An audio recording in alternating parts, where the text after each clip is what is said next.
Okay, now this is something you can't even stop to think about. You're going to do this so often that you're not going to need to stop and think about it. Okay? What do we know? We know that the distance from here to here is r, distance from here to here is r.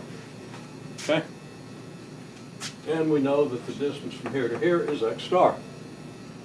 So the distance from here to here and the distance from here to here are both square root of r squared minus x star squared. Down here, of course, you're at negative square root of etc. So without further comment, because you can certainly do these triangles, okay?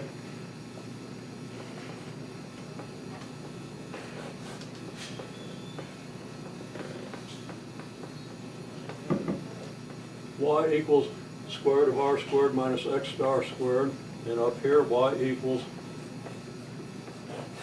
square root of r squared minus x star squared. Okay? So now we can describe the region. For any x,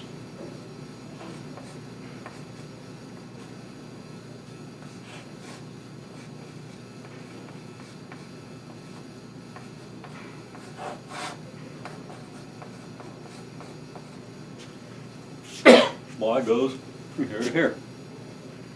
So if we take all points from here to here,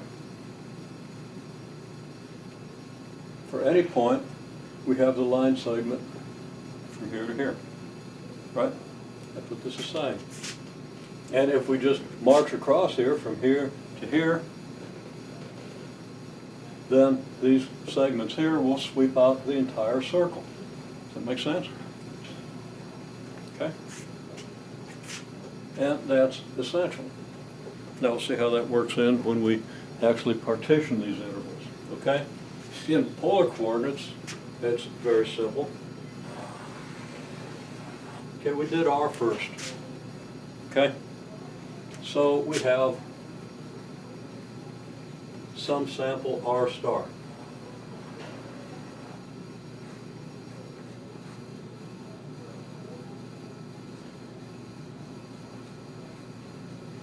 Well, all the points where you're at distance r star, right, coordinate r star, form a circle somewhere between here and here. Because r has to be between 0 and big R, right? And now if you let theta go from 0 to 2 pi, you get that whole circle, right? If we wanted just the top half of the sphere or circle, then theta would go from 0 to pi.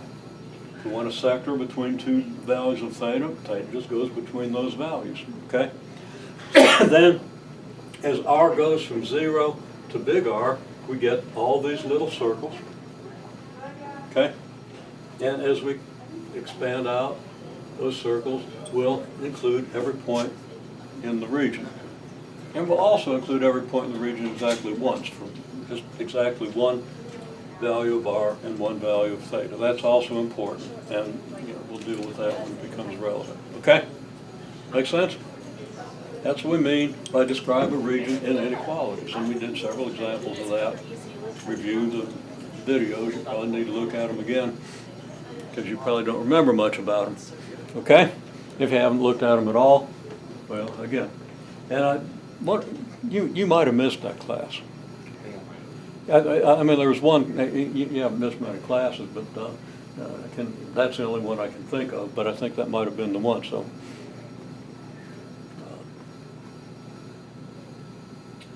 Gonna need to look at the videos. Okay, read your book. Okay. This assignment's 5 days overdue. Get it done by next time. Okay? Okay, so there we have it. That's the first thing you got to do. And these are really easy regions to describe. Okay?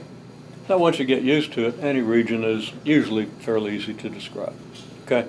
If it's elliptical or, whatever. Okay, got it? Okay. Now we need to partition. Okay?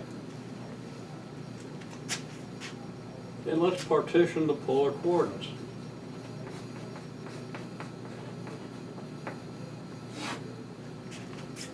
So what's the partition for r and what's the partition for theta?